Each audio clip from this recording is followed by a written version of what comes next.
Akakiiko k'ebyokulonda ak'eggwanga kalangiridde nti olunaku olusoose lutambudde bulungi mu disitulikiti za Uganda zonna 146. Wabula akakiiko kalabudde bonna basunsuddwa okuvuganya ku bubaka bwa paalamenti obutatandika kukuba nkuŋŋaana nga tebannakkirizibwa.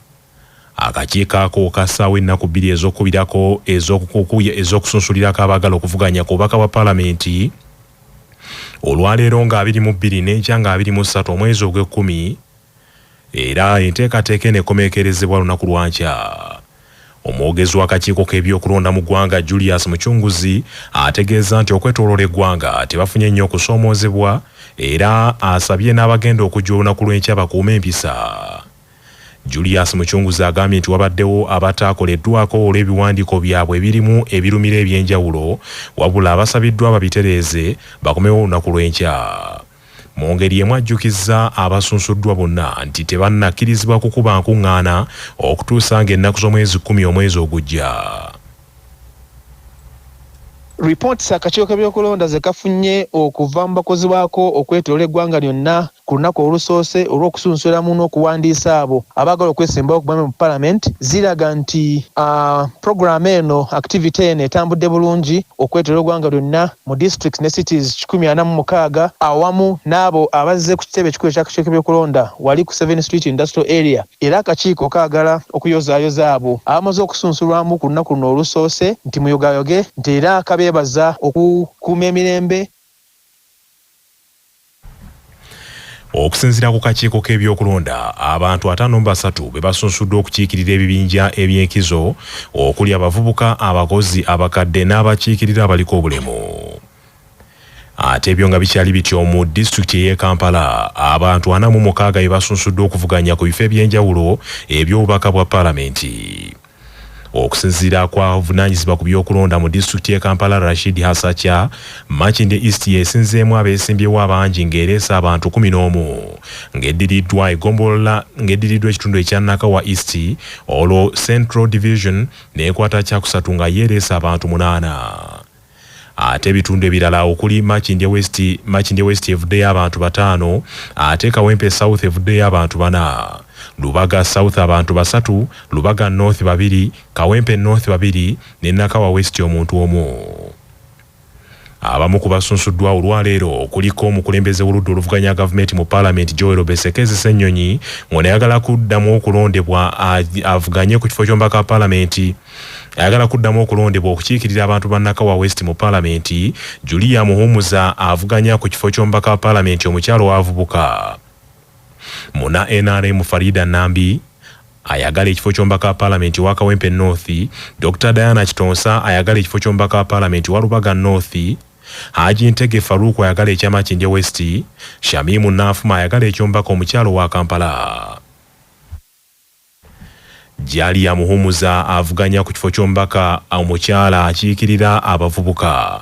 Ategeezezza nti ng'atuuse mu bukulembeze singa ayitamu ku kifo ekyo, ebimu ku byagenda okukolako kwe kuyamba abavubuka okufuna emirimu n'okubateekerawo emyagaanya egibayamba okuyingiza ku nsimbi.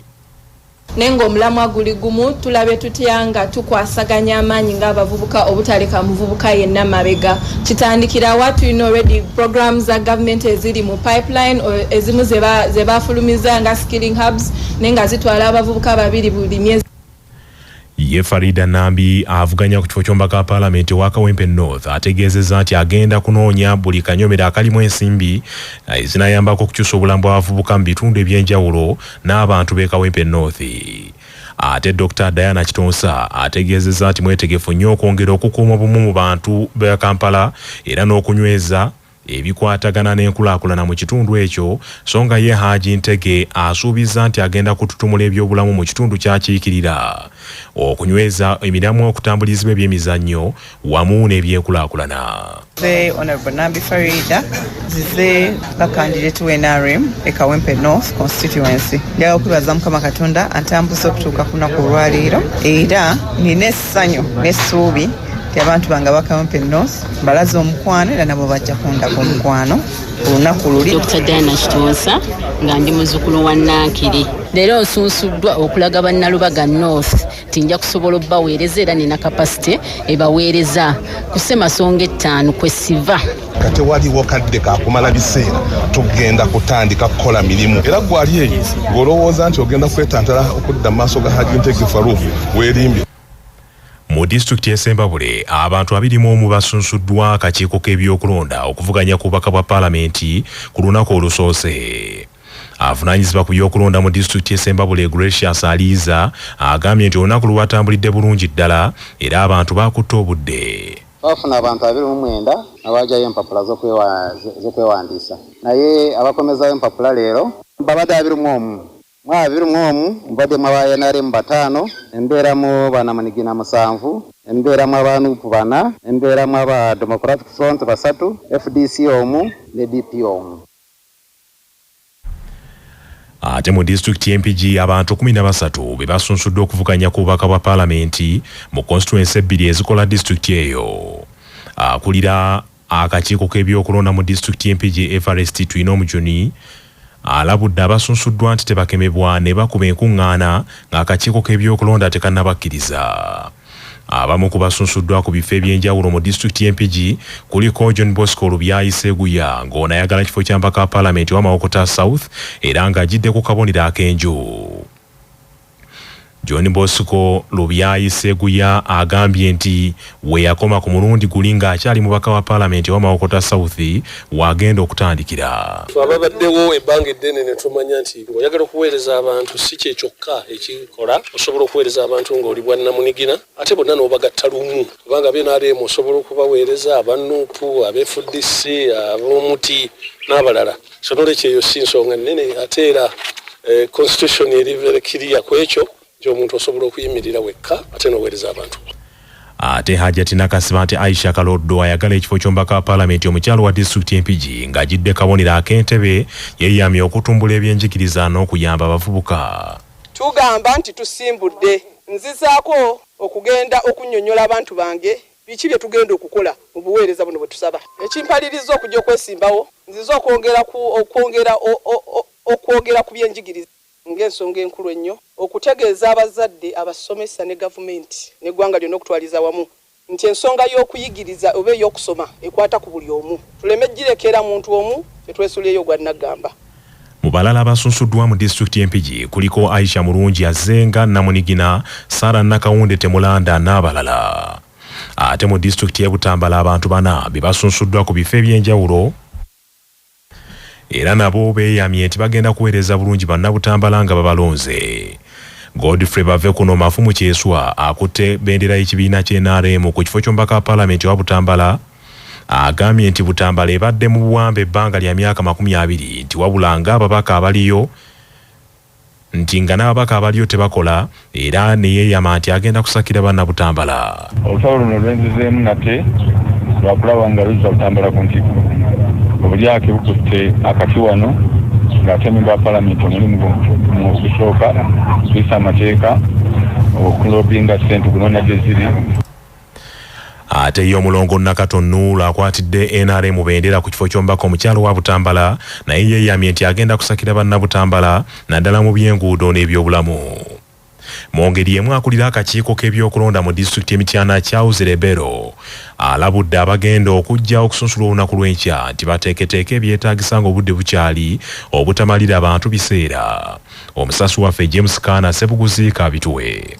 Ku bantu 16 akakiiko k'ebyokulonda bekasunsuddde mu disitulikiti ey'Emityana 2 ku bo beegwanyiza kyabubaka bukyalo bwa disitulikiti eno nga kubano kuliko akwatidde NUP Bendera Proscovia Mukisa na Bosa kw'ossa Joyce Baagala Ntwatwa atayina kibiina kwajjidde. 14 abasigadde 4 ku bo ba kibiina ki NUP nga kubano kuliko David Luchamuzi Karanga ku kyomubaka wa Busujju, Isaac Tomsange ku kyomubaka wa Mityana North, Kevin Naroga Nsamba ku kyomubaka wa Mityana South, Kosa Francis Zake ku kyomubaka wa municipal y'Emityana. Kubasunsuddwa nga tebalina bibiina kuliko Lumuli Chadi Kizito omubaka wa Parliament wa Mityana South aliyo kati, Dr. Jackson Sekikubo eyeegwanyiza ekyobubaka obwa municipal y'Emityana, Kosa Patrick Mugisha Nshimye nga naye yeegwanyiza kya municipal y'Emityana n'abalala nga bo kubakwatidde NRM Bendera omu yekka yasunsuddwa olunaku olwaleero ono nga Vincent Nyanzi ku kyomubaka owa Busujju. Ebyonga biri bityo akwatidde ekibiina ki NUP bendera ku kyombako omukyala Prose Mukisa amanyiddwa ennyo nga Nabbosa kimutwalidde akabanga akakiiko k'ebyokulonda okumusunsula ekividdeko n'amawulire okutandika okuyitingana ku mitimbagano nga bwagobeddwa mu kakiiko ng'ebiwandiiko tebiwera. Akulira akakiiko k'ebyokulonda mu disitulikiti y'Emityana bw'abadde amaliriza emirimu gye gy'olunaku olwaleero Charles Rebero atangazza ku nsonga eno. Olunaku olusoose lutambudde bulungi. No, Mukisa Prose yazze ne certificate ya S4 kyokka nga ya S6 yazze oluvannyuma twakererwamu kumuwandiisa kubanga abadde tazze nayo. Ku CBS FM y'obujjajja James Kana Sebuguzi ndi Mityana. Ate mu disitulikiti y'e Wakiso ku lunaku olusoose abantu 42 basunsuddwa era okusinziira ku akulira ebyokulonda mu Wakiso Tolbert Musinguzi byonna bitambudde bulungi.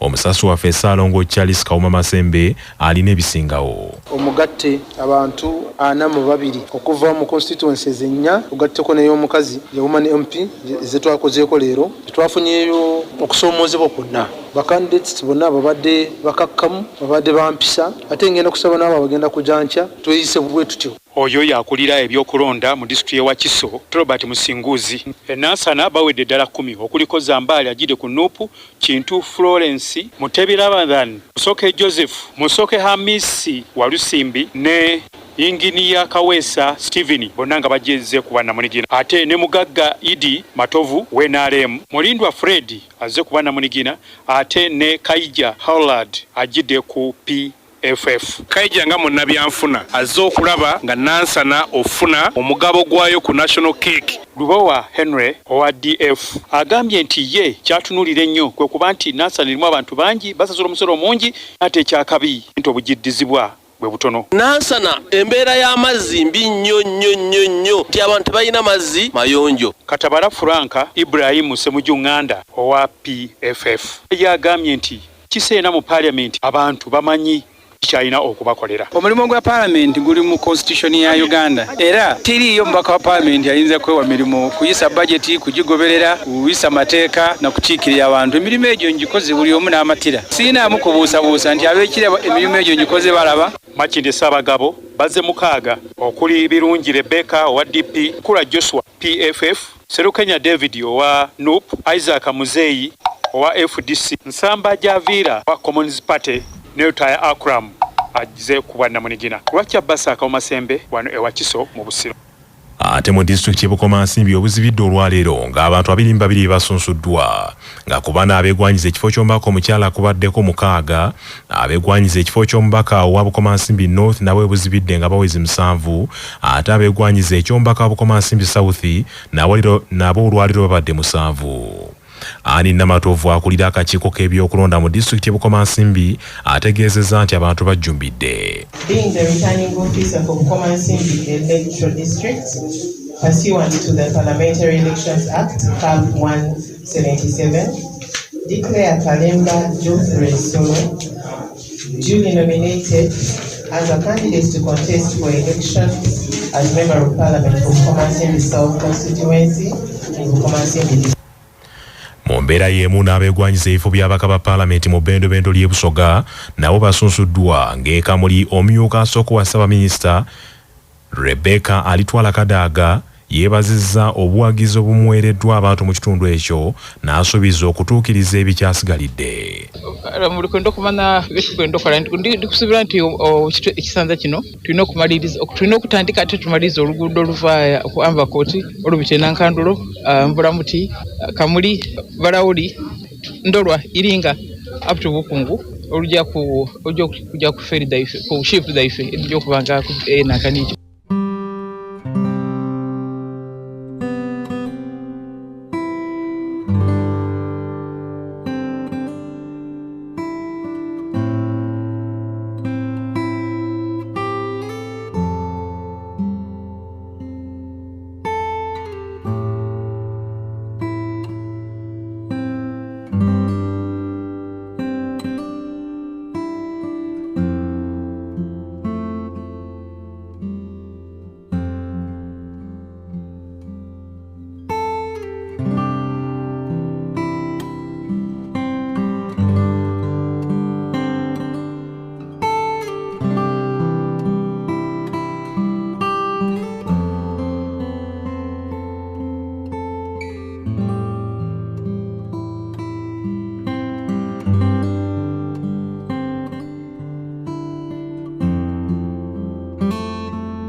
you.